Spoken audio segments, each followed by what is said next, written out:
खुश आमदीद जनाब। कल हम एक ऐसा दिन सेलिब्रेट करेंगे जिसमें हम शेयर करेंगे अपनी फीलिंग्स और हम कह देंगे जो हमारे दिल में होगा किसी के लिए भी, जो हम फील करेंगे। भले वो कोई हमें लगे हमें इस पे थोड़ा सा गुस्सा है, इस पे प्यार है, इससे हमें ये शिकायत है, इससे ये शिकवा है, इससे हमें ये बात कहनी है, कहीं देर ना हो जाए, हम अपनी होल्ड बैक ना करते रहें अपनी फीलिंग्स को, अपने एक्सप्रेशंस को। सो कल एक ऐसा दिन है, उसके लिए आप तैयार रहिएगा और हम प्रोग्राम में सब शेयरिंग और ये सब बातें जो है वो करेंगे। और आज जो बातें हैं हमारी वो फियर फोबिया के हवाले से आपके बहुत सारे मैसेजेस हमारे पास आए हुए हैं। आपको मालूम है जुमेरात के दिन डॉक्टर सदाकत हमें ज्वाइन करते हैं, विलिंग वेज के सीईओ हैं, और बहुत सारी बातें, बहुत सारे लोगों की ज़िंदगी में तब्दीली इनकी थॉट्स, इनकी बातों की वजह से आ चुकी है। अस्सलाम वालेकुम डॉक्टर साहब, कैसे हैं? मैं बिल्कुल ठीक हूँ। खौफ और ये जो हमारे ऊपर एक लाहक हो जाता है हमें, जिसमें हमने बहुत सारे मैसेजेस थे। क्लस्ट्रोफोबिक हैं कुछ लोग, मौत का खौफ है, रोड का खौफ है, शादी का खौफ है, लड़कों से डर लगता है, छिपकली से डर लगता है, वगैरह वगैरह। दुनिया में तकरीबन 6000 किस्म के खौफ अब तक ढूंढ लिए गए हैं। इसका मतलब है कि अगर हम डरना सीख लेते हैं तो फिर कोई भी खौफ हमारे सामने आ सकता है। ऐसी सिचुएशन जो दर हकीकत जिनमें कोई ख़तरा नहीं होता लेकिन हमें डर लगने लगता है उन सिचुएशन से, तो ऐसे खौफों को फोबियाज कहते हैं, जो इर्राशनल फियर्स होते हैं। ठीक है। और जहाँ हकीकी ख़तरा अगर माजी में कोई था भी तो अब आगे नहीं होता, लेकिन हमारे जहन में एक इम्प्रिंट बन जाता है। ठीक है। क्योंकि जो लोग बहुत तेज़ी से सीखते हैं, फोबियाज उनके अंदर होते हैं, जो फास्ट लर्नर्स होते हैं, ठीक है, जो क्विकली सीखते हैं, सेकंड्स के कई 1/10 सेकंड में जो सीख सकते हैं चीज़ों को, जिनका दिमाग बड़ी तेज़ काम करता है, वो लोग जो है वो फियर्स और फोबियाज में मुब्तला होते हैं। और ऐसे लोगों की तादाद हमारी सोसाइटी में 10 से 15% तक। बिल्कुल। जैसे अर्थक्वेक आया था, बहुत सारे लोगों को ज़लज़ले का आया, मुझे भी बहुत ज़्यादा डर रहता है, मैं अचानक रुक जाती हूँ कि कहीं वो वाइब्रेशन और कुछ ऐसे नहीं। अब अक्सर रात को अगर मैं घर में अकेली हूँ तो मुझे डर होता है कि रात को ज़लज़ला आ गया तो भागना कैसे है, कौन से बच्चे को उठाना है और किसको कैसे मैनेज करना है। This is a phobia. आपको टेंशन के बारे आपको समझ नहीं आती कि करना क्या। बाज़ लोग समझते हैं कि अगर उनको ये फोबियाज होते हैं तो ये उनके दिमाग में कोई ख़राबी है या वो उनका दिमाग कमज़ोर है। तो एक्चुअली उनका दिमाग कमज़ोर नहीं होता, बल्कि वो ज़्यादा ताकतवर होता है, वो तेज़ी से लर्निंग में जाता है। सही। वो थोड़ी बात को बड़ी जल्दी समझता है और पक्का समझ लेता है, और जो बात अभी होती है उसके बारे में ये अंदाज़ा लगाता है कि ये दोबारा भी होगी। जैसे वो कहते हैं हिस्ट्री रिपीट्स इटसेल्फ, तो उनके दिमाग में ये होता है कि ये फिर होगा।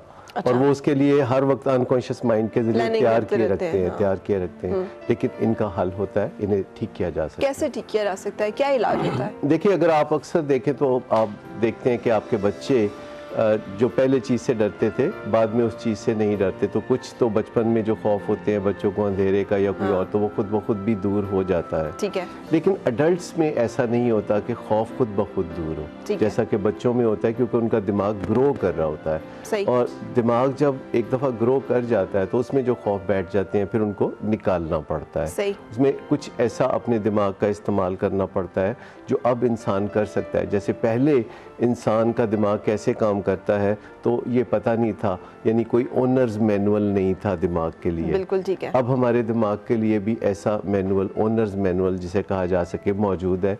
और हम चाहें तो वो सारी टेक्निक सीख के अपने दिमाग में मेमोरीज़ को, इमेजेस को, वीडियोस को और साउंड्स को जो एक रिकॉर्डिंग की शक्ल में होती हैं और प्ले होती हैं, हम उनको चेंज करके अपनी फीलिंग्स चेंज कर सकते हैं। कैसे कर सकते हैं? मैं आपको बता रही हूँ, जैसे हर दूसरे दिन बम धमाके की फुटेजेस चल रही होती हैं, इतनी हॉरिबल किस्म की, मैंने तो देखना छोड़ दिया है। लेकिन अर्थक्वेक की मैं आपको बता रही हूँ, मेरे जहन से, मेरे दिल से नहीं निकलती, और मुझे आज भी उस पर जितनी अजियत है वो मुझे पता है। कैसे ये हम थोड़ा सा अभी प्रोग्राम में आगे चल के बताएंगे, क्योंकि कुछ पहले ऐसी बातें होती हैं जिनको प्री रिक्विजिट के तौर पर समझना ज़रूरी है।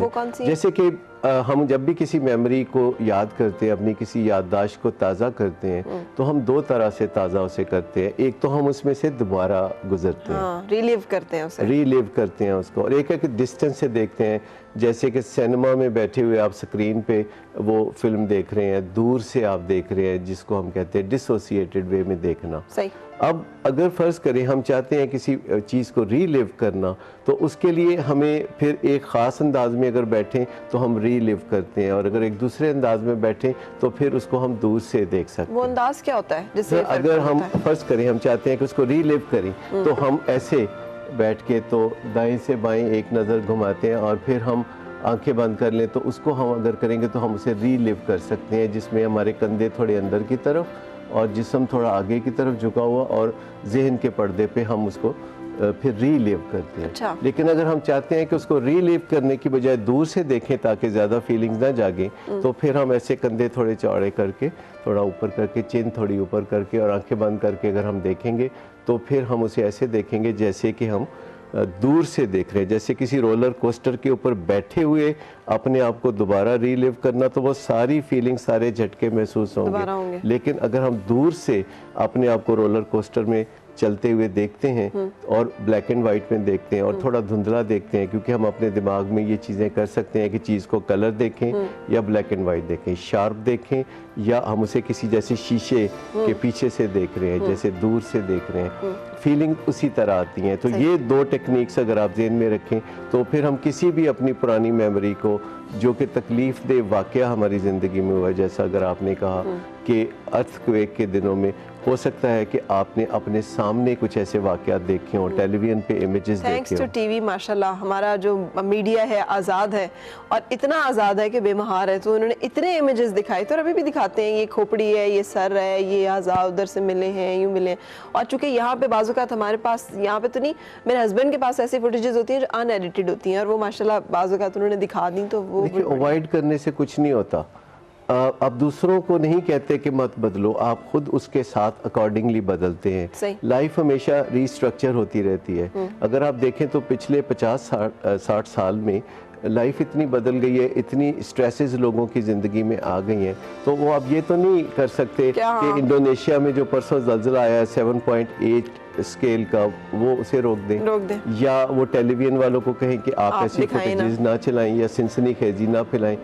आप ऐसी तमन्नाएं करके अपने हालात को बेहतर नहीं बना सकते, आप अपने आप को रीस्ट्रक्चर कर लेते हैं। मुझे बताइए कि 300 साल पहले कोई जिम जाया करता था?